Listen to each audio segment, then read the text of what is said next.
ci sa tur ak sa sant amaan mbégte ànd ak yéen ci seen émission gën leen jege plus près de vous ñuy woyal toujours rek suñu spécial vacances plus près de vous format vacances gis ngeen ni muy tëddee ak ay invité soit ci téléphone bi wala ci studio bi Alioune Diop Yolande Ndiaye ñu fas yéene ànd ak yéen mu tolloog waxtu ak invité boo xam ne mu ngi ci studio bi si kanam tuuti rek ñu détaillé ko Yolande nuyu naa la bu baax. mais fay naa la Alioune. nag affaire yi. mais ça va. Ça va très bien, oui. Oui, ça va très très bien parce Ouais. que ce matin, la tête impec, rien à dire. Aujourd'hui, moom du ma la renvoyer. waaw Tu ne seras pas renvoyé. bii ban couple bi nii. bi nga def nii. On parle de toi. waaw d'accord non pour man jeexal nga. Non Pour non man jeexalaguma waaw kon jeexalaguma vas-y ba nga boo paree ma ñëw si.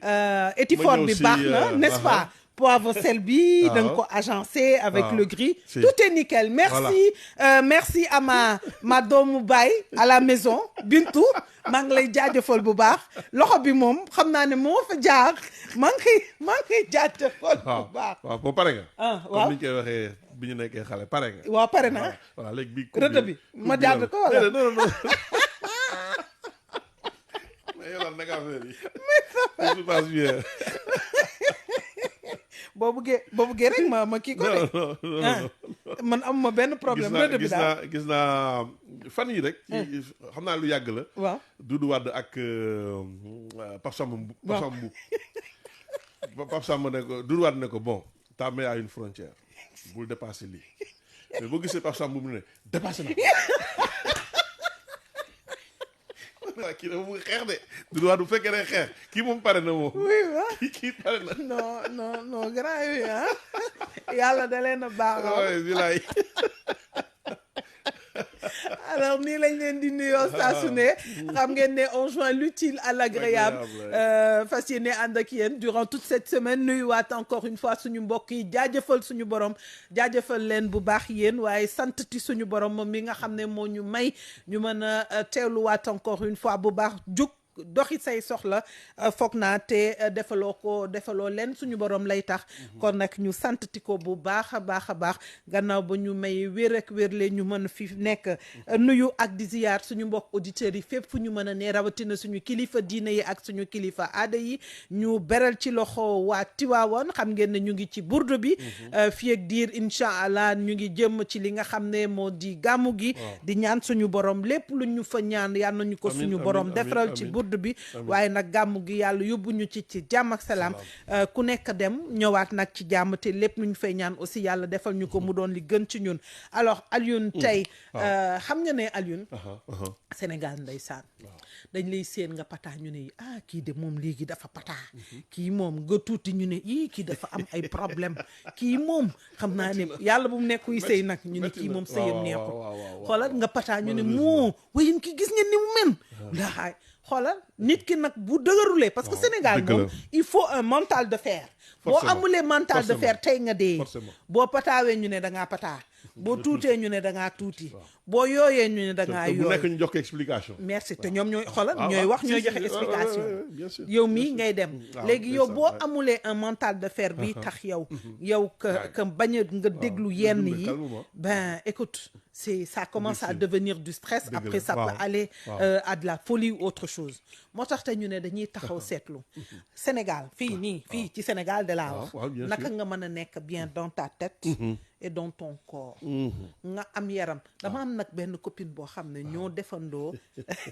Notre-Dame moom elle se reconnaîtra de toute façon elle est à l'écoute elle a toujours été elle a toujours eu un embonpoint mais xoolal frégewu ko ni ko gone yi di waxee faalewu ko c'est-à-dire ça l'empêche pas de porter ce qu'elle a envie de porter nit ñun dañu mujjee dem fan ko ça c'est moi ça ah ben voilà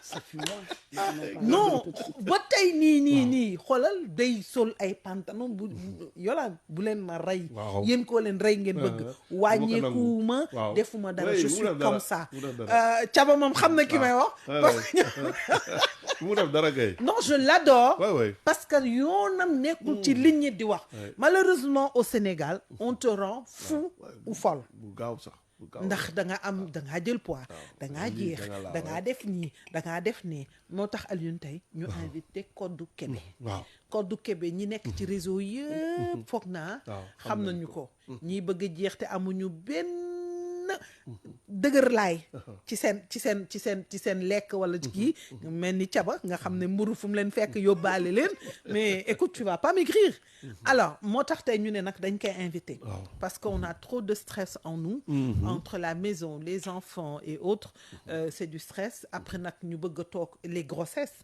pour les femmes boo nekkee en état de grossesse c'est normal quelquefois tu prends du poids quand tu accouches am na ñoo xam ne dañuy jël du poids bu ñuy nàmpal yooyu yëpp mu nekk un état d'esprit boo xam ne ku la ci jàppale wu bu mu la yokk stress malheureusement c'est ce qu'on assiste à ça tout le temps moo tax tey ñu ne dañ koy invité Kodou Kébé nag ma bàyyi la nga présenter voilà moom executive coach d'entreprise la lifestyle nutritionniste itam waaw donc boo xoolee bu baax bari na loo xam ne mun nañ ko aborder ak moom tey jëm ci nit ki naka lay amee wér-gu-yaram ak ànd ak dal xel mu dal naka lay ànd ak wér-gu-yaram wala naka lay lekk bu sell la koy lijjantee mu nekk nag dans un corps sain nga am yaram ak nga ñàkk yaram naka nga mën a def ba nga xam ne doo da ngay nekk ku open mind c'est-à-dire tu te focalises pas sur ça maintenant malheureusement au Sénégal li ñuy gis lu bëri mooy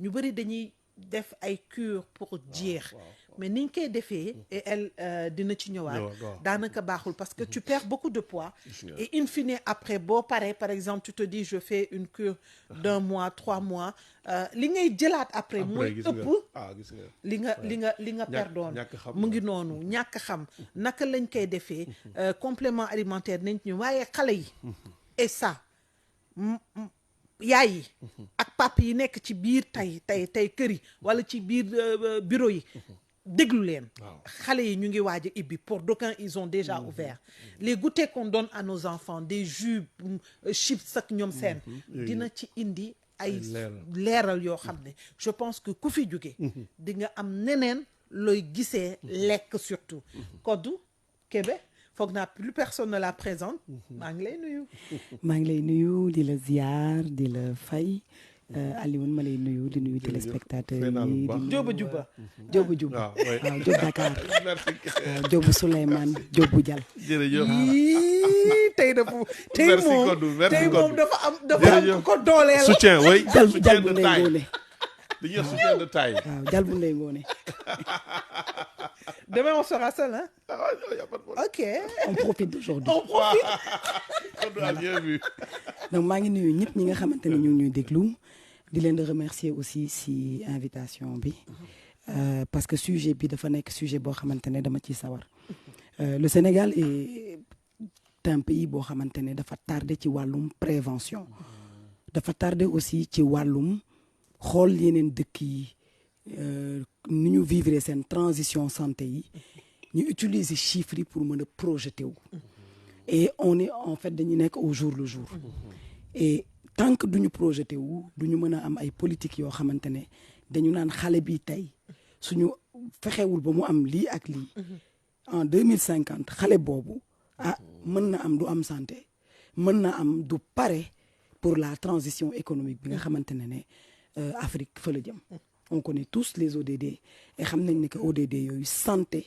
ak éducation daf ci am solo loolu parce que ñi nga xamante ne ñoo ñu war a wutu suñu wérulee ñun bu ñu màggee duñu gis kenn ku ñu womma c'est clair et nos enfants sont très exposés ils sont exposés à l'aluminium ils sont exposés aux produits toxiques ils sont exposés à la suralimentation ils sont exposés au stress des parents avec les familles qui sont de plus en plus éclatées et le manque de responsabilité loolu yëpp xale yi dañ koy gis dëgg la mag yi aussi dañu daw ba nekkatuñu dans le présent da ngay janoog ñun muy stressé si avenir te j'aime bien dire on s'organise mais avenir dafa am loo xamante ne dañ koy dénk yàlla parce que c'est Dieu qui donne le risque moom mooy joxe lekk ak naan c'est vrai donc il faut se concentrer sur son présent bien le bâtir pour pouvoir en faire un support pour l'avenir. Tout à fait. Donc je vais me représenter pour les gens qui m'entendent pour la première fois. Wow. Je ne suis pas diététicienne. Non. Je ne suis pas médecin nutritionniste. Je suis coach nutritionniste. Voilà. Ça veut dire que je suis certifiée en art de l'accompagnement du coaching avec la psychologie positive et je suis formée sur les sciences de la nutrition, du stress, du sommeil. parce que tout est lié en vérité. Effectivement. Et j'interviens en entreprise chez les dirigeants pour les aider justement à poser ce lifestyle-là afin qu'ils puissent vieillir en une seule pièce. fii de kenn du vieillir en une seule pièce fii moom da ngay vieillir en 10 000 pièces looloo metti mais c'est vrai loolu metti alors ñu ngi koy wax léegi coach en nutrition bu ñuy wax nutrition mooy lekk gi. waaw mooy lekk bi. voilà mooy lépp lu ñuy lekk. lépp lu ñuy lekk alimentation humaine. mu ngi noonu tey nit bu jug ne tey moom damaa fasciné lekk bu baax laa wax de wax ma lekk bu bëri. lekk bu baax ak bu bëri. bokkul voilà très bien dama bëgg lekk bu baax lan la war a privilégier. alors déjà lekk bu baax dafa am ay conditions yu ko wër. première condition bi mooy lekk bi dafa war a jóge ci environnement bu sell. mooy bu dee lu ñuy bay la. dafa war a nekk loo xamante ne dañ koy bay foo xamante ne pesticides yéen fay def. ak produits chimiques yañ fay def. prohibé wuñ leen pour la santé. On sait aujourd'hui que le Sénégal est une destination pesticide. tey boo dëkkee France wala États-Unis nga am doomu prématuré sooy ñëw Sénégal dañ la naan yóbbaaleel sa lekk effectivement parce que fruits ak légumes yi fa nekk. waaw pesticides yañ cay def. dañ koy tere ci yeneen dëkk yi. dëkk la dans le monde. et ñi nga xamante ne ñooy bay. li ma leen di wax upskill ñu leen formé wuñ leen.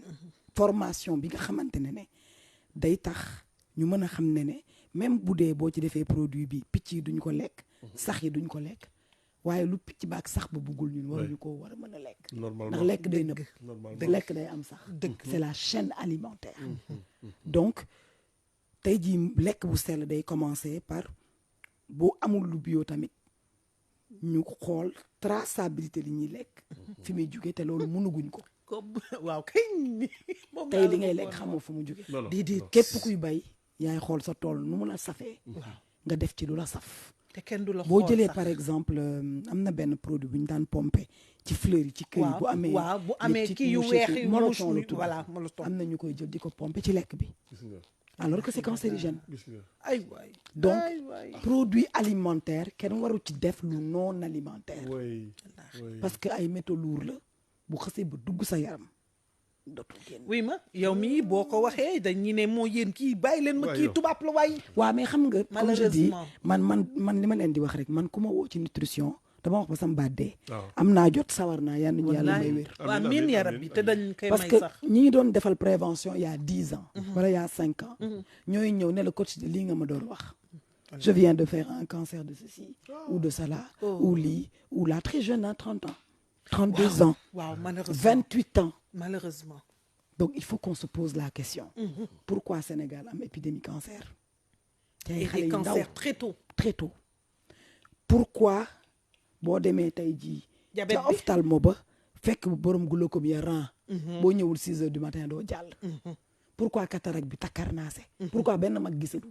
dëgg la parce que ay complications wu hypertension la ay complications diabète la. dëgg la diabète même boo diabètegul mu ngi ci yoon bi. mu ngi ci yoon bi donc dañu bari problématique yoo xamante ne li koy régler ça va pas être de s'adresser tout de suite aux populations mais ça va être d'avoir campagne yu mag yu adressé élément par élément ndax li ñu raté moo bari. exemple bi may njëkk jël mooy régulation dafa war a dal ci lekk. c'est vrai dëkk boo dem lekk bi dañ ko réguler. dëgg la France yàggul génne nañ loi bu bees. pour xorom bi ñuy def ci mburu bi. c'est vrai parce que ku hypertension naan sa garab lekk mburu bi nga xamante ne kilo bi 20 grammes de sel moo ci nekk. l'Organisation mondiale de la santé prévoit à peu près 5 grammes par humain par jour. par jour. oui ma yow ci mburu bi nga faagaagal 20 grammes. suñu togg yi nag. xorom boobu ñëw yëkkati sa tension ba mu kawe. nga pare tourner lekk ca pinton ba ca anglu koñ ba ñu xorom ko ba mu saf. waa ceeb bi. soo paree nga ñëw dugg ci ceeb bi ñu xorom ko yokk ci ay saf-safal. soo paree ñëw ci reer bi ñu xorom ko ba mu saf-saf. nga jëlaat mburu bu dem ci reer bi teel na. goûter bi nga jël pastel yi. voilà nga jël mburu parce que suñu làmmiñ moo habitué wu ci lu saf. et je dis toujours que un enfant xale bu amagul 6 mois kenn waru ko yokkal xorom. kenn waru ko yokkal suukar. waaye boo jëlee Cerelac bii rek ñu jaay Sénégal wala produit yi ñi kii bu dee Europe la kenn du ci yokk suukar bu dee destination Afrique la dañ ciy yokk suukar parce que suñu doole bariwul suñu xaalis bariwul donc suukar boobu mooy tax mu am volume donc ça veut dire qu'un enfant de 2 mois sénégalais va manger du sucre blanc et un enfant de 2 mois suédois ne démarre pas sa vie en mangeant du sucre et démarrer loolu mooy on rate l'éducation nutritionnelle même de l'enfant parce que dañuy pervertir caf-cafal bi nga xamante ne làmmiñam ci lañ koy tàggat looluy indi xale bu jooyee tant que joxoo ko lu saf suukar du noppi donc suukar si nag dugal leen ci benn dépendance parce que le sucre est 7 fois plus addictif que la cocaïne yaa ngeen di seetaan télé di gis ay film yoo xamante ne nit ki bu demee ba addict dañ koy tëj ci ay centre lekkatu suukar noonu la mel moo ñu la naan dama bëgg a jeex mais vraiment man xaw ma nu may def suukar boobu dafa nekk ci mburu bi ndax mburu bi dañ ko traité bu suukar bi nga xamante ne moom la dugub bi ëmbaale dindi nañ fibre yi ba mu nekk comme suukar bu weex donc day daw ci deret loolu bu duggee sa yaram problème boo amoon day mel ni dañ la piqûre sa léppay wàcc da nga mel ni ko encaissé xaalis moo tax nit ñi ne dañu bëgg mburu bëgguñu mburu déedéet mburu bi réaction chimique bi muy def seen bopp ak si seen yaram ak nu muy wàññee seen stress de manière 7 fois plus efficace que la cocaïne moo tax ñu yaakaar ne dañu bëgg mburu dama bëgg jus coach bëggoo jus sa stress ngay gérer man jus bi bu duggee sa yaram dañ la piqûre dëgg la 7 doses cocaïne moo tax nga foog ne da nga bëgg jus donc les nit ñi dañu nekk ci benn cercle vicieux boo xamante ne génn ci ça commence par la prise de conscience mais Kodou lii ça veut dire que c'est un sérieux problème boo xam ne ça concerne le gouvernement de santé publique le gouvernement moo tax ma wax le gouvernement de santé publique malheureusement on a tellement de problèmes qu'on oublie que lekk bu baax dafa bokk ci santé publique te mais yaram lekk la merci beaucoup lekk mooy carburant wu yaram mais te mooy du carburant yaram tout à fait notre meilleur outil de travail c'est pas cette table non c'est pas ce micro non c'est notre corps te balaa nga koy xam nga feebar te boo feebaree dellu ginnaaw wees na buñ la diagnostiqué les diabète ba pare leen rek kay moo des la nga doon bañ nga mujj koo nangu ngay mujjee bàyyi suukar di def entrée di wër salade di wër légume di ko def ak xol bu naqadi nag fekk salade bëgg lépp a ngi fi moo woon tax j'ai choisi de ne pas être diététicienne moo tax j'ai choisi d'être coach en nutrition pour me concentrer sur la partie mentale parce qu'il y a toute cette partie de counseling qui fait que nit ki boo ko nee feebar na déjà choc boobu rek mën na ko rey stress boobu rek mën na ko rey choc boobu feebar bu dul wér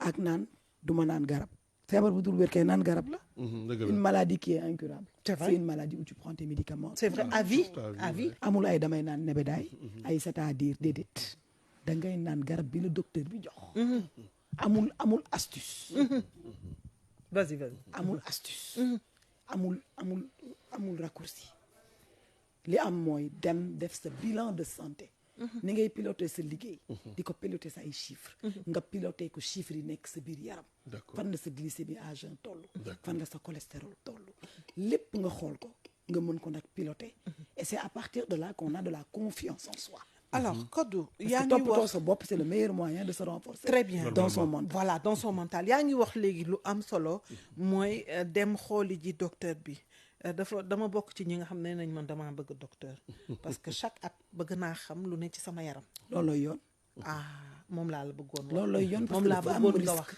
yoo xamante ne nit ki da koy dund mu tolloog âge am boo yoree xale yi ndaw foog ñu dem ci pédiatre bi c'est vrai ñu vacciné wu bu ñu demee ba dépasser 5 ans am na ay vaccin de rappel tout à fait bu dee jigéen la bu demee ba am 10 ans foog mu dem si gynéco bi ñu xool weer ñi bës xool ndax amul boule amul dara bu règle yi ñëwee foog nga dem foog nga delluwaat counseling ñu expliquer ko clairement pas ay kula laal biir expliquer ko réellement c'est quoi les règles c'est quoi le processus du respect de son corps et il y a tout un processus d'éducation sur l'hygiène menstruelle sur il y a tout un tas de choses à expliquer aux gens ci loolu jarul am à partir de sama expérience waaw dama ko wax ay médecins ma leen ne man ne li ma gis si yéen vous communiquez mal ils ont pas vraiment le temps du benn du ñaar ma ne leen vous communiquez très mal yéen amu leen jotu wax ak seen patient j'ai l'impression am na Sénégal tëddee vraiment dama nekkoon naa ci état boo xam ne heureusement mu dal mais sinon daroon nañ jàppante.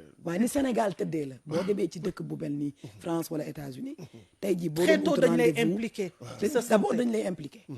bi si vous avez des chaînes internationales soo taalee yaa ngi gis bu ñu defee bonbon ne 5 machin de sucre à bas éviter validé par l'association des dentistes de c'est vrai c'est vrai. amul looy sànni ci marché bi te duñ ko càmbar duñ ko càmbar amuñu ci avis parce que xam nga lu tax ils ont un système de santé c'est vrai. très bien. lan mooy système de santé mooy ay outils ay nit ak ay ressources Sénégal rek mooy dëkk bi nga xam ne ku feebar da nga yaakaar ne dañ la war a faj te doo fay waaye mën nga jënd yére mën nga jënd daal mais yow boo feebaree da nga yaakaar ne benn bouton la ñuy bës mu fay la le système de santé c'est un système dans lequel tout le monde cotise pour sa propre santé wax ko ci olof dès waay. sa naissance ay waay mooy wax ko ci système bi nga xam ne ku nekk tontine la waaw. da ngay cotiser boo juddoo ngay commencer cotiser ci sa santé ku feebar mooy teggi ndax feebar dafa naqadee faj te ñi feebarul ñooy cotiser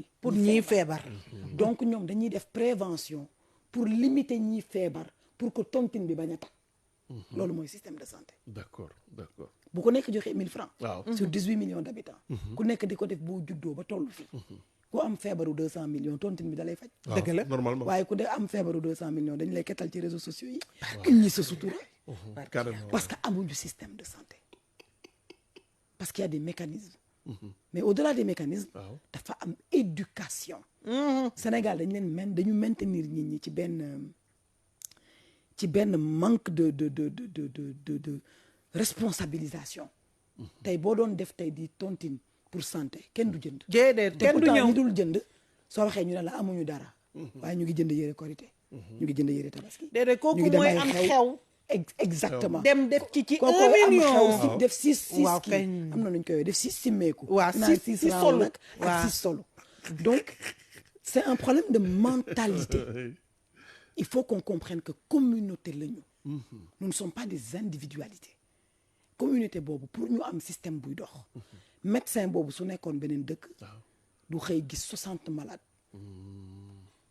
parce que mënul nekk nit la mënul canceler 60 nit déedéet. mënul expliquer 60 nit Non. moo tax nit day naan garab du xam sax garab bi garabu la waaw.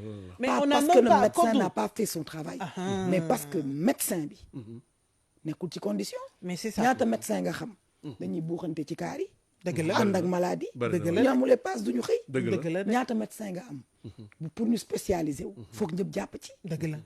ñëpp commencé liggéey ñoom ñu jàng bu dul jeex bu ñu commencé liggéey duñu leen affecté fenn médecin chômeur Sénégal la am donc joxuñu leen fekk ci àll bi ñu ngi joxuñu manqué leen médecin. seen cër bu ñu leen joxee cër bi ñu leen war a jox teg leen ci conditions yi ñu leen war a jox recruter nombre bi ñu war a recruter surtout ñu am temps de travail boo xamante ne ñoom ci seen bopp kenn gënu leen feebar ndax duñ noppalu waaw. c'est vrai. pourquoi médecin warul noppalu war na pourquoi nga war a woo sa médecin 2 heures du matin bu la jëlulee nga mer nit la comme yow dëgg la de. donc empathie bi nga xamante ne ñëpp a ko war a am dafa am importance quand tu vas à l'hôpital tu vois malade y a beaucoup d'agressivité dëgg la dañu feebar mais feebar comme je dis feebar ak ñàkk liggéey ñoo yam autorisé wul kenn nga def lu la neex il faut que ñu delloo si waat xel yi ñu jàpp ne ñun ñëpp ay nit lañ te nit ki loo bëggul ku la ko def bul ko def keneen tout à fait. les conditions des médecins buñ ko changé wul du prévention du changé Non. parce que médecin warul gis yenn nombre de maladies par jour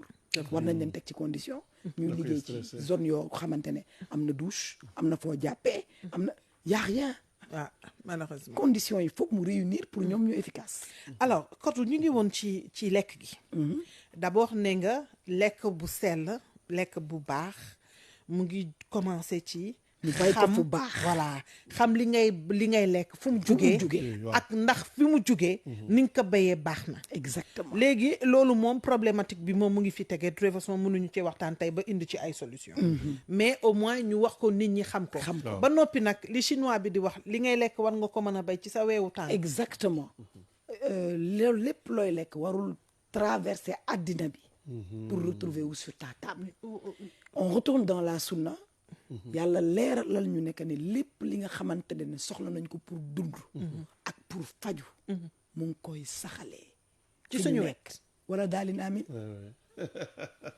waa ñun c'est quoi notre problème kenn xamul. ñun suñu assiette ku ci ne rek boo tegee muy bool beeg assiette bi Yëpp, benn la boo ko xoolee bu ci ne légume bi daanaka ñi ci yu ci bëri dañ koy jéggaani waaw bu ñu amatulee ñun yenn saay sax nga gis ñun ñu am nga ne déedéet bu Sénégal bi dafa bu ñu jëlee soble bi rek bu soble Sénégal bi dafa bëri ndox baa ma jënd soble tubaab bi waaw c'est parce que Sénégal dañu war a góorgóorlu wowal soble bi D'accord. pour que voilà loolu yëpp c'est des processus ce sont des processus parce mais que ñu ngi bëgg a gagner tuuti xaalis moo tax ñu bàyyi mu ci ngi ndox noonu waaw bi. il faut que ñu wowal ko il faut que ñu wowal ko d'accord naa mais bu ma doon jël aussi ma jël bu sama bos rek nga xam ne au moins xam naa fu ñu ko béyee mais sans donte les gens non éduqués très bien ne feront pas ce choix ne le feront pas ils feront le choix très court terme voilà mu ngi noonu léegi après carotte bi daanaka lu bëri dañ koy jéggaani tomate bi lu bëri dañ koy jéggaani li ngay wax rek suñu assiette daanaka bu ñu xoolee 50% suñu assiette dañ ko jéggaani diwlin yi diwlin yi même merci bu dee beaucoup alors que même bu bouteille bi amee huile turu d'arachide. Sénégal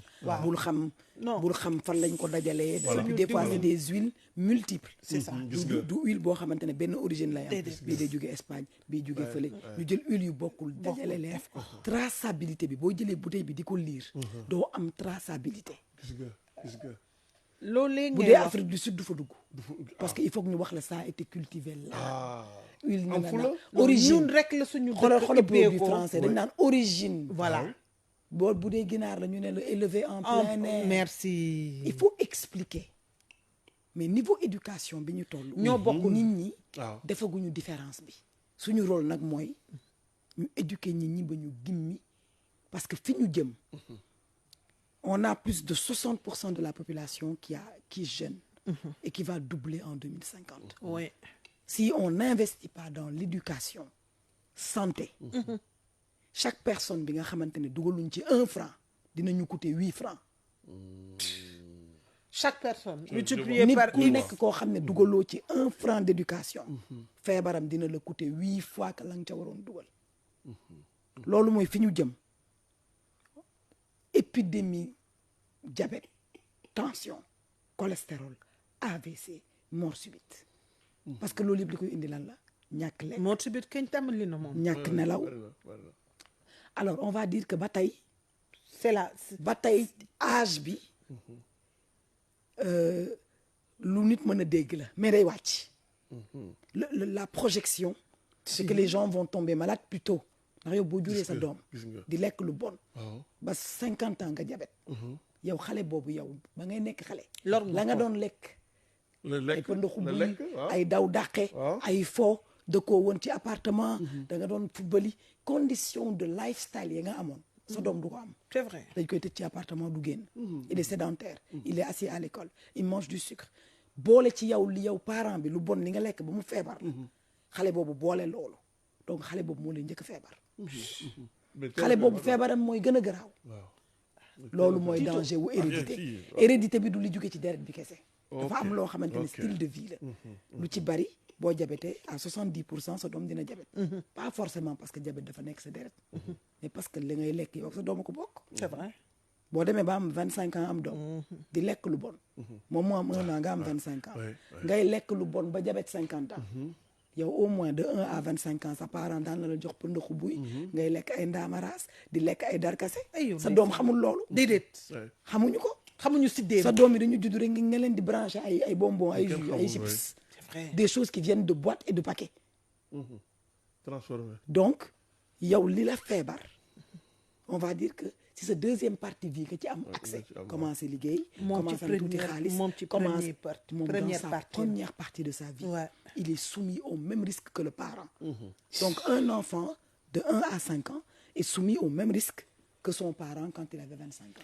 Léegi. kooku léppam day gën a metti ah oui ah oui léegi bu ñu jugee ci lekk bi ci fi mu war a jóge lan moo war a composer lekk bu baax très bien dans la journée alors bu ñu nee assiette Ndekki, añ, équilibrée reer. bu ñu nee voilà bu ñu nee assiette équilibrée dafay concerner ñetti repas mais ci ñetti repas yi aussi dañuy dugal li ñuy wax ay goûter parce que dafa am ñi ñoo xamante ne en fonction de seen morphologie seen appétit du réguler donc dañuy faral di xiif mën nañ def fii test bi jëlal sa pouce ak sa index nga jaarale ko ni nga tëye par exemple Yolande mu ngi ci morphologie bi ñuy wax mésomorphe bi bu nekkee xale dafa sewoon c'est vrai. nit bu mës a sew la woon. donc bu dee am na yaram ci parcours jigéenam c'est avec les grossesses le travail la sédentarité et le stress moom boo jëlee assiette am da nga koy séparer ñett bu dee añ bi la benn tiers bi day am légumes légumes yi ñuy décorer dañ ko war a lekk waaw benn tiers carotte bi day am ñambeeg ndawal suppameeg ndawal lépp. bi ñuy lekk doyul benn tiers bi day am ceeb wala dugub wala leneen te ceeb bi ñuy lekk dafa bari un adulte mange entre 10 et 15 cuillerées de riz en général et ça c'est quand on va très ñi bien. bëgg a ceeb di moom bu leen déglu de 100 grammes Ndour ceeb Baba. 100 grammes ceeb ñeenti kuddu ceeb la ñeenti kuddu ceeb la Ndu Baba yow nag non Diop la sant nag day xaw a metti moom foog ma jël ko si suuf parce que Diop yi du ñu dégg man de jat ci kaw laa def nii non Diop yi du ñu dégg jat li may wax nii du doy foog ma jël ko ci suuf. kon jeex yow kon xam nga affaire bi ñoom da nga leen di conseiller ba pare naan leen sakka jaama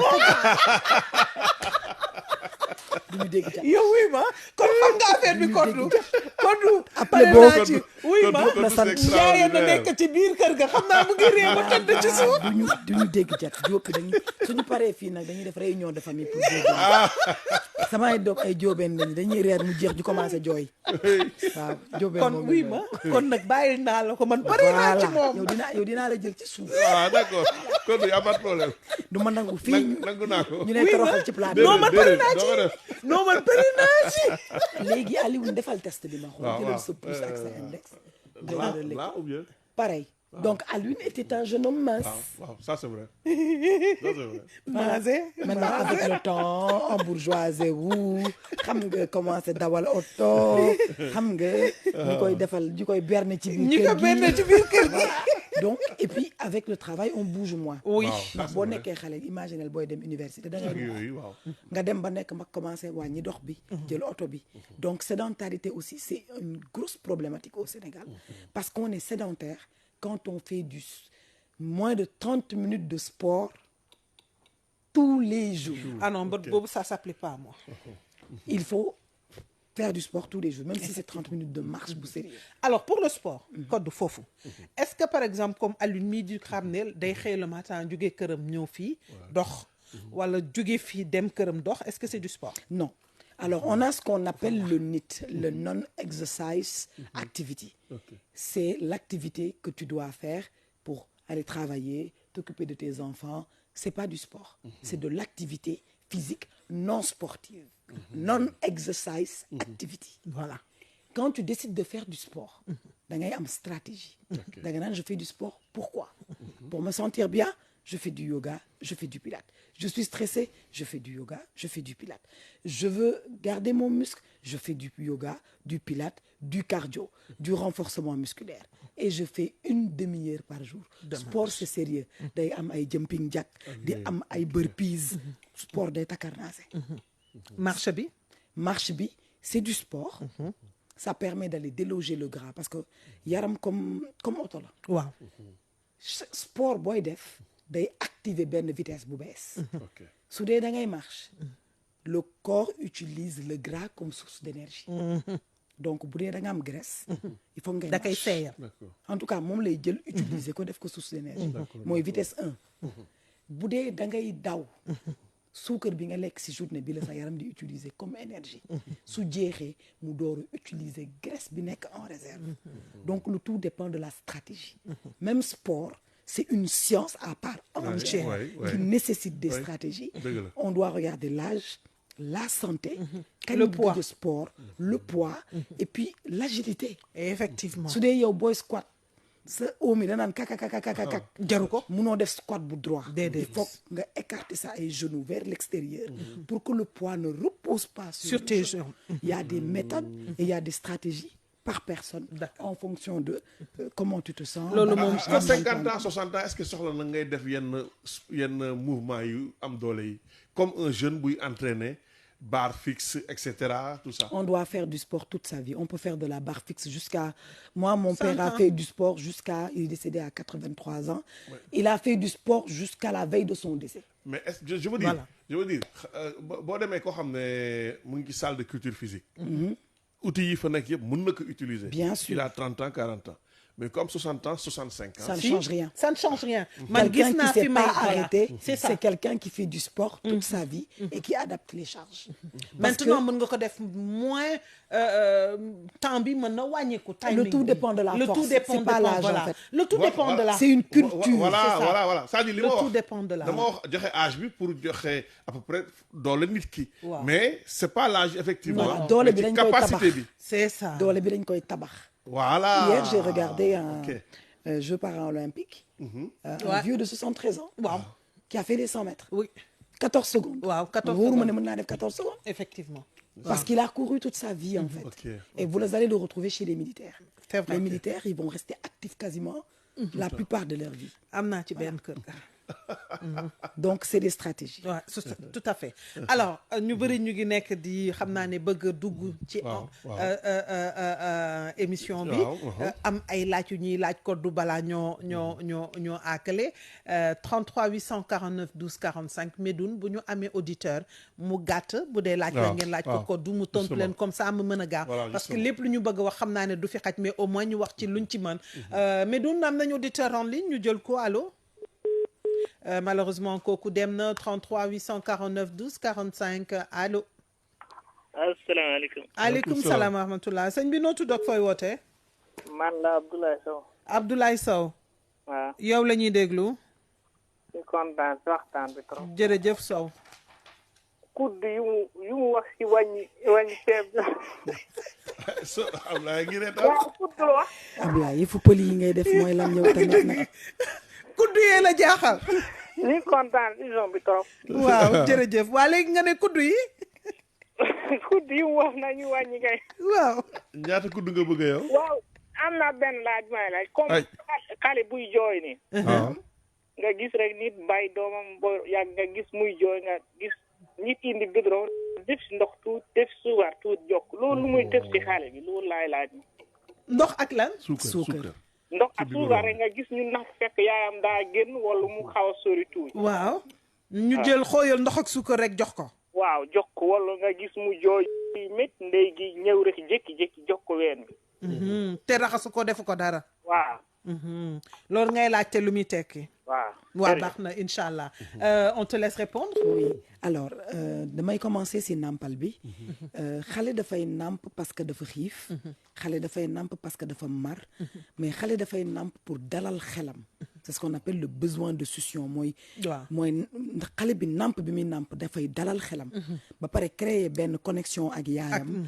am hormone bu muy bàyyi ci yaramu xale bi boo xamante ne xale bi bu nekkoon ci fitna wala dara dafay tax mu day dal dal. donc que sa doom jooy yi nga jox ko ween amul problème mais bu tolloo ci heure u lekk namp bi foog mu durer 45 minutes il faut éviter namp boo xam ne 45 da ngay nampal minutes dugal mooy- génne nampal dugal génne xale yenn bi fukki minutes ak juróom. waa repas la xale bi su arrêté c'est parce que dafay noppaliku d'accord mais donc da nga parewul. koy bàyyi nga jël ko changer ko ween continuer namp bi sinon chaque 5 minutes da ngay nampal parce que reggagul loolu mooy indi xale bi tout le temps di jooy ñu koy jox ween parce que Sénégal wax bu ne ñu dafa nampal bëgg a du ñu toog. namp. Voilà ok xale bi dafa war a namp normalement toutes les 3 heures donc 6 heures du matin yàlla def na xale bi day yeewu fajar Voilà. parce que heure nampam C'est ça. donc 6 heures 9 9 heures heures, midi 13, 15 voilà. heures 18 heures 21 heures mu def dernier namp bu mat sëkk nga may ndox boot mu tëddi ok après 6 mois D'accord. avant 6 mois du naan ndox du dara bu C'est nampee ça. correctement bi doy na bu yaay ji soree ñu jël suukar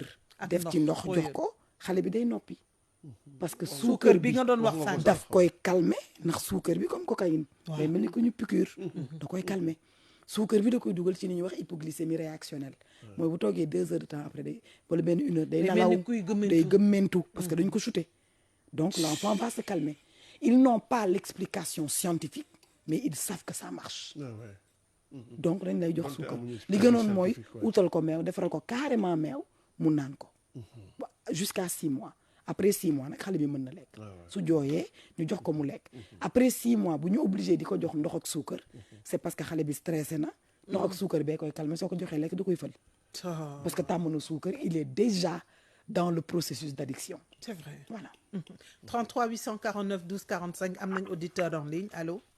asalaamaaleykum wa rahmatulah. aleykum salaam Aleykum rahmatullah salaam buubu na nga rahmatullah. def. waaw soxna Yolande ak soxna si yéen ñëpp ñu ngi leen di nuyu di leen ziar. ñu ngi lay fay. lay fay waaye di ziar suñu grand Alioune di jaajëf ñaanal jàmm jaajëf ak baax amiin Jesse. defal leen ko pour mu gën a gàtt rek waaw rapidement waaw. ñan yi ma si jaaxal mooy affaire yii ñu engrais léegi maanaam da ngay jiw mango du comme bu njëkk ni mu daan ne léegi daan toog ay at nga kii ko mais léegi da ngay jiw léegi du am ay weer sax ñu ñor na ñu indi ko ñëwee dañ ko engrais yooyu nan la war a jural doomi aadama bi nga xam ne da koy lekk ba day temps gis nga mango yi carottes yi nawe yi yooyu yëpp léegi presque daal di ñoom yëpp engrais kese la léegi docteur bi ma di ko laaj moom loolu lan la du docteur de da koy bañ. coach la coach. coach la du docteur coach la. coach en nutrition waaw. voilà dañu koy laaj nag loolu lan la war a ku ñu koy lekk comme ñun ñu koy lekk lan la ñu mën a jural pour ëllëg. lan lay def ci suñu ay yaram. waaw lan la nan la mën a def ci suñu ay yaram ñun. d'accord bu boobaa. incha allah loolu daal laa doon laaj te maa ngi leen di jaar asalaamaaleykum. waaleykum salaam wa rahmatulah jaajëfal ko bu baax alors kon du dégg nga. engrais yi voilà pesticide bu dee engrais bi dafa nekk lu holistique. comme ñu jël pou bu fas pou bu nag boole ci. neefere yi nga xam ne c'est naturel yooyu. amul problème. ok bu ñu duggee ci produits chimiques yi. produits chimiques yi dafa am dosage. dosage bi dafa laaj jàng tuuti. dafa laaj mën ko mélanger. ñoom ci seen bopp ñi koy bay ñoo njëkk feebar. du ñu koy lekk de. pompe bi ñi koy pomper ñooy njëkk feebar. c'est vrai. seen suuf yi infecté. bu tawee mu ruisselé dem ci ndox bi. su paree dem ci géej gi dem ci dex bi. su paree jaaraat noonu dugg ci robinet bi. robinet yi ñuy what goes around comes around. waaw. lépp lu ñu sànni ci nature bi. dafay day dellu si waat ñëwaat suñu assiette. c'est vrai. engrais boobu bu dee comme li ma wax respecté nañ. ñu lu ko war a naturel utiliser la. amul problème. suñ ko respecté wul ñëpp xam nañ li muy jur. c'est la première cause des cancers. ndax cancer mooy cellule bu dof ci biir yaram. dëgg la. engrais bi day yónnee cellules yi ay information yu kenn xamul. waaw. bu ko dafa defee mel ni ordinateur bu. Voilà. takkakay ne rek. dafa mel ni nga yor sa Taka kay ne ordinateur rek. rek sotti ci ndox. dëgg la. boo paree jël paaka jam ci tuuti. soo paree jël beurre diw ci tuuti. dëgg la. dafa am loo xamante ne warul dugg ci biir yaram. waaw maintenant li ñu mën a def pour le moment en attendant que ñu am la législation qu'il faut ak formation qu'il faut soo indee légume bi ci sa kër. da nga koy def ci paanu ndox. waaw boo jëlee paanu ndox bi. soit nga jël bicarbonate. wala nga jël vinaigre bu weex bi. bu weex bi. nga sotti ci. waaye raxas ko rek du doy. il faut nga jël comme brosse yi ñuy def ci biberon. waaw. il faut nga raxas ko. ba mu set. pour dindi der bi. et bu dee ay mangolaak yooyu.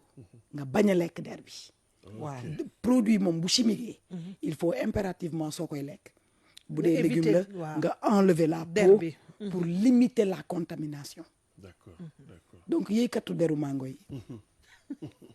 jiw bi defaraat leen seen toogaay. te am na ñoo xam ne wéeruñu ko ci seen base scientifique mais dañuy wax ne légumes fruits yi ak légumes yi toujours derbee der gën. bee gën a baax der bi xëy na wéeruñu ko fenn mais der bi mën na am ay ferñeent. ferñeent ci kaw mu biologique. c'est ça. ci kaw d'accord. jëluñu fruit bi dafa mel ni yow Ok. tey ñu ne la deru mango bee gën a baax. ñu jël mango bi dugal ko ci sa douche xëcc chasse bi. dem récupérer ko ci fosse bi jox la ko ne la lekkal. fi muy jaar. mooy tax mu perte li ko yàlla bindee. lii ko yàlla bindee c'est vrai ñu jëlaat beneen auditeur Médoune 33 849 12 45 allo. ñu ngi sant bu sant wér. yàlla bu baax. seen émission bi neex na trop wax dëgg yàlla. jërëjëf noo tudd ak fay woote sëñ bi. Aliou Ndaw Tun Juma laa dëgg. Alioune. Aliou Ndaw. Alioune Ndaw. waaw depuis Tun Juma waaw. Ndaw Kounda depuis. Tun Juma Tun Moski. loolu moom fu mu féetee. fu mu nekk waaw fii rek Kaffrine. après Kaffrine. Kaffrine d'accord waaw Ndaw Kounda de Kaffrine moom lay nekk moom. waaw ndax ko daa Kaffrine la nekk. waaw. man maire Sare ji man moo ma njëkk a neex. ayca ñu bàyyi la koddu nga laaj sa laaj. man li ma koy njëkk a laaj mooy foos yi ñuy xam si tool sunu yi. mu ne foos yi. foos yi kii foos yi ñuy xam si tool yi dugub bi ñu koy bay. waaw. ah foo si la ñuy arrosé. mën nañu jël dinañ jëloo wér gi man daal loolu lay laaj dama gis foos yi gars yi di nga xam si tool sunu yi. di ko xëpp ci tool yi. dëgg la waaw tool yi gerte yi sunu bi moom moo ma gën a jaaxal sama toolu dugub bi. toolu dugub yi. waaw waaw, dina la ci avant tontu léegi salade lañ ko incha allah daan bayee, waaw mais c'est voilà. ça tout à fait. alors merci beaucoup Alioune. comme liñ ko xamee rek. Waaw. joxe naa léegi yaa exemple. ngi koy wax bien léegi. sûr Fosse normalement c'est des déchets. suñu buggee defar engrais il faut le faire sérieusement et dañu nekk ci dëkk yoo xamante ne y a encore le péril fécal ça veut dire que ñi ngi duñu raxas seen ay loxo foos yi c'est juste des matières fécales ñu jël ko sotti ko ci biir tool yi nit ñi bu ñu paree jël légumes dugal seen waañ yi yalandi duñ ci def eau de javel duñ ci def dara dañ koy jël yalandi lekk et ñiy togg aussi comme ñu ci bari amuñu éducation règles d'hygiène yi ñu war a jàng pour togg surtout xamuñu ko mais dans les autres pays il y a les règles HACCP les règles d'hygiène et de sécurité pour la cuisine donc ça veut dire que même ñiy togg ci kër yi même bu dee mairie bi góorgóorlu na tuuti rek bu ñu woowee ñu may leen formation ñun formé la gis nga parce que maladie intoxication alimentaire bokk na ci première cause de décès yi en Afrique mais xoolal bi ñuy nekk xale fii la toogoon biir ba metti na yóbbu leen hôpital dee y a des microbes bu duggee sa yaram doo fanaan mais Codou xam nga problème bi foog naa Sénégal c'est la base voilà c'est à une échelle tellement large que doo xam fan ngay tàmmali parce que Codou kii nekk ci biir këram tey di togg malheureusement yàlla def na xëy na jàngam sorewul fu mu ne nii mu ngi dem marché mu ngi nduggi war a ñëw togg yii yëpp buñ ko waxul ci rajo bi muy toog di déglu rajo ba am ci loo xam ne jàngee na ko tey dafay continuer ci li mu doon def ñëw raxas tuuti xamuñu man su ma amee jànk damay obligé toog une semaine du ma effectivement di la jàngal jànk bi ma am dama toog une semaine voilà xam nga yow par exemple am nga boobu capacité voilà mais ñun ñi nga xam ne dañuy xëy balaa jànk bi di ñëw fekk yow nga dem mën nga toog di woote tout le temps xam nañ ne ñu dëgëree bopp ñoom non xamuñu man damay jël sama temps expliquer la ne la c'est pas pour rien ma jël brosse biberon di la brosse loo légumes yi pesticide bi lii lay def dugg YouTube wan la ku feebar mu leer ko dem moom daf koy lekk tamit parce que sensibilisation métier la normalement am na manière boo xamante ne soo ko waxee nit ki du la dégg c'est ça métier la en fait léegi et puis Sénégal ni mu bindoo munoo sensibiliser jànk yëpp télé wala rajo la sensibilisation doit être communautaire effectivement il y a des modèles il y a des modèles réussis importance communautaire boobu nga wax mais léegi lu pratique rek tey nit ki nga xam ne mu ngi ci këram lan la war a yan moo la war a utiliser pour que jànkam approprié woo lii nga xam ne moom nga wax fii par exemple jël brosse biberon wala brosse à dents ànd toog def ak ñoom man lépp déjà Sénégal dañuy jël ndugg dugal ko directement ci frigo bi te duñ ko xam nga frigidaire ni muy conserver aliment noonu lay conserver microbe c'est un conservateur de tout ce que tu y mets la preuve boo tegee lekk ci frigidaire ñeenti fan boo ñëwee fekk mu yàqu day def ay moisissure frigidaire dañ koy génnee di ko raxas di ko nettoyer même boo ci sottiwul ndox da ngay jël vinaigre bu weex jël gant wala torchon bu set fomp lépp ba mu set génne bakki yàlla raxas soo paree bul wax lenkali raxas soo paree bouteille li ci nekkoon potu moutarde yeeg yooyu même pot yi da nga koy raxas parce que day jël ay éléments soo indee sa ay légumes da nga koy raxas ci paan teg beneen paan segg mu wow ba mu fendi da ngay teg lekk yi da ngay teg inde da ngay teg paan raxas teg beneen paan teg inde xooj 30 minutes bomb mu set teg ci inde bi mu wow bu paree nga jël ranger ndawal li c'est valable chaque 2 semaines chaque mois 2 semaines c'est correct 2 semaines et au pire des cas le mois et lekk bu ñu xës ba yàq bu laal loxo bu defee 3 jours ci frigidaire bi dañ ko génne tàngal ko kii ko sinon dañ koy obligé tour et xam ne aussi que frigidaire même dafa am lu ñu koy ranger parce que buntu yi comme que dafay jël tàngaay kenn du fa def luy yàqu donc buntu yi il faut éviter di fa def ay fromage ay lépp la dugg ci biir buntu yi mën na jël ay moutarde ay bouteille mais bouteille ndox y a des aliments boo ko tegee ci buntu bi la température n'est pas la même dans un frigo c'est vrai donc yooyu yëpp ça s'apprend. La preuve dafa am ay tiroirs yoo xam ne dafay tëju hermétiquement bu ubbee ko yow yaa ko ibbi jël li ngay jël. mais bind nañ ko de boo jëlee sa temps nga lire. waaw di nga gis effectivement partie bu noir dinañ la dessiner légume ba fay dem. voilà dinañ la dessiner ban température. c'est ça mais comme que bokkul ci processus de formation bi dañuy nii rek la ñu mën a def. parce que man cette semaine je fête 10 ans dans la prévention nutrition et santé.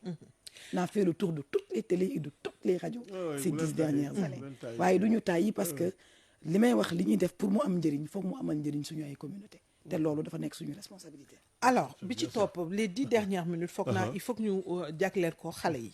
ñu ngi ibbi pour ñenn ñi l'avenir notre avenir voilà notre avenir à nous tous ñu ngi ibbi ci ñenn ñi ñu ngi waaj a ibbi pour la plupart au mois d'octobre.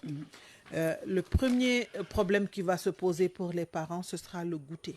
non surtout le petit déjeuner. le petit déjeuner d'abord très bien foofu laa ko. waaw awma jot dama yàkkamti kërti.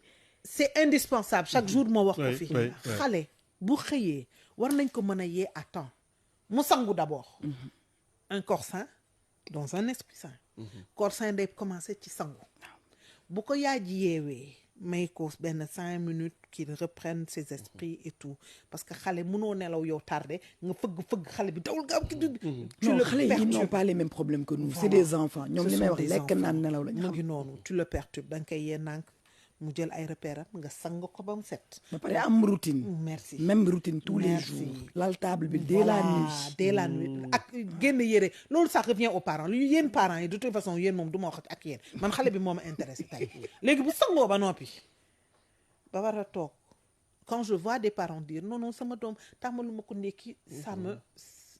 voilà parce que ñoom ci seen bopp lu ñu toog xam nga li gën a metti mooy def loo xale lu mag deful.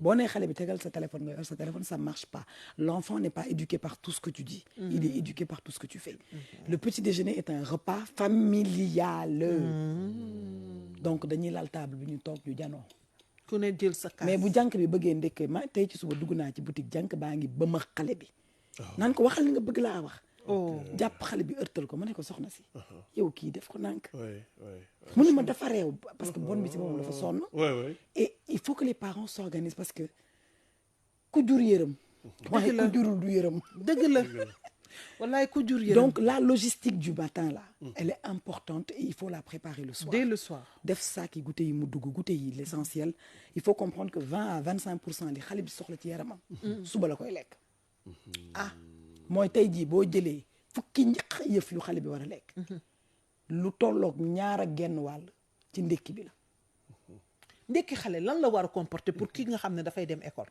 alors kii dem école il faut que mu am céréales mën nañ par exemple man je donne mon exemple dama am doom bu dul naan meew moom fonde citron la bëgg donc da nga koy defal ko mais bi ñëpp waxee du ma céréales yeewu di fonde de du ma yeewu di fonde de damay fonde def ko ci ay tupperware voilà yu ndaw moom mën da koy jël dugal ko ci micro-ondes bi parce que mu tàng mu teg ko pour ñi amul micro-ondes wala boo mu fondee tàngal ba ko noppi da nga koy def ci bool voilà suñu maam yi moom lañ doon def mais mën nga ko sax séparer da nga koy séparer loo xam ne bu génnee rek yow loolu lay tàngal voilà jeex na jàngal ko jànk bi mu ngi tu n'es pas obligé di ko def tous les matins jarul def meew gis ngeen am na xale yoo xam ne bu ñu naanee meew mooy jeex na xale yi bañ ndekki waaw meew bi day daw seen biir ok donc xale yu bari dañu intolérant au lactose mais c'est pas grave normalement ku fer nga intolérant au lactose c'est normal parce que ku fer waratoo naan meew en vérité donc xale yu bari da nga naan boo nee ndekki ñu ne yii sama biir day metti en fait meew bi mooy metti seen biir donc il faut trouver une alternative d'accord mooy fonde citron mën nga leen defal ay rouille ak ñoom seen daal même laax bi mën nga def laax bi mais doo leen ci defal directement mën nga ci def laax defal leen ci tuuti chocolat tagg ci benn fruit y a plein de choses à faire d'accord loolu ndekki donc bi la bu ndekki mën na nekk mburu aussi ñu éviter mburu boutique bi léegi mburu démb jënd naa mburu ñebe mburu sorgho yooyu yëpp am na gis nga et c'est des goûts intéressants gis nga et puis waxul c'est mburu en normal tranche voilà parce que mburu normal bi dafa bari xorom c'est ça et mburu normal bi amul benn fibre te xale bi dafa soxla fibre mburu normal bi niñ ko conditionné suukar kese la mais du suukar buñ ci yokk suukar bu blé bi mbubboo la d'accord moo tax ñi koy lekk bëgg ko parce que suukar boobu bu duggee sa wax nga ko en début d'émission dafa neex wax na ko voilà dafa mel dañ la may 1 million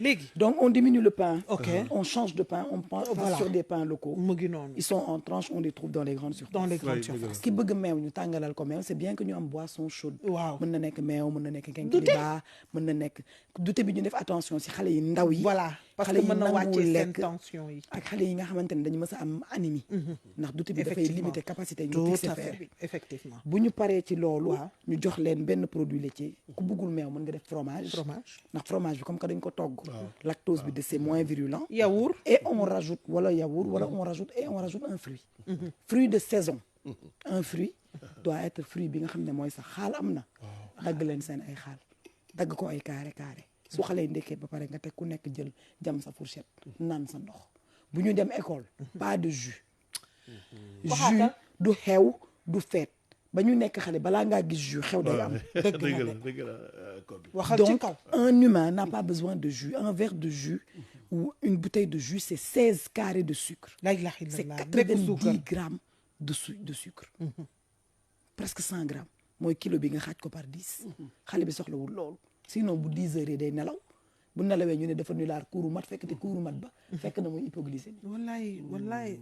donc suukar si nañ ci teggi suñu tànk bu baax xale yi soxlawuñu suukar suñu doom yi xam nga lu ñu soxla découvrir ñun liñ doon lekk di lekk ay ndaamaraas di lekk ay xaal di lekk ay suñu doom yi boo leen laajee uul sax xamuñu ko xamuñu uul xamuñu l'alimentation est culturelle c'est pas normal donc il faut prendre le temps de ramener toutes ces choses là dans la maison pour que ñu koy goûter wee goûter bii dem école il faut que mu nekk fruit d'accord mën na nekk banane mën na nekk pomme mën na nekk orange mais li am solo mooy na nekk liy sax ci période bi ñu nekk il nous reste 2 minutes chips yi ñu bëgg a tàmmal suñu doom yi chips c'est une fois par semaine mënoo leen ko tere pour éviter ñu ñaan mais c'est un cheat meal c'est un aliment exceptionnel comme quand on mangeait des pop-corn quand on allait au cinéma donc on le garde dans le cadre des aliments exceptionnels si alimentation une fois par semaine doy na maximum 80% boo jëlee fukki yëf yu xale bi di lekk juróom ñett yi dafa war a nekk luy sax suñu wewu tànk te du génn ci mbuus du génn ci boîte ñaari ci semaine bi mooy génn ci mbuus wala mu génn ci boîte ko du yow foog ñu indiwaat la ndax pare gu ñu parce que suñu doom yi boo leen laajee dañu foog ne chips yi day sax ci garab c'est vrai voilà loolu du yoon yow dañ lay jaajëfal parce que tey non décoré dañ lay décorer effectivement parce que tey da nga ma woo ci lu ma sawar mooy prévention yàlla na kattan bi sax barki yàlla na kattan bi sax parce que tey ku nekk ci ñun am na loo xam ne jàng nga ko dinañ la bàyyi nga dem appliqué te nit ñi li ñu xamul mooy gis nga émission yeeg Facebook yi da ngay romb nit mu ne la suivre naa la yaa 5 ans yaa tax nit ñi dañuy déglu te dañuy góorgóorlu mais loolu da lay encouragé yow da lay encouragé dañuy góorgóorlu waaw dañuy góorgóorlu kon dinañ la bàyyi nga dem mais dinañ la indiwaat encore une fois parce que li ngay wax am na solo te Sénégalais yi soxla nañu ko en tout cas merci de tout cœur parce que nag invitation bi ça s'est fait sur le tas elle a répondu vraiment de très bon cœur ñu ngi la ciy jaajëfal bu baax Alioune on se retrouve demain pour une autre émission Medoune merci Thiaba merci Seydina merci beaucoup merci et bonne journée à tous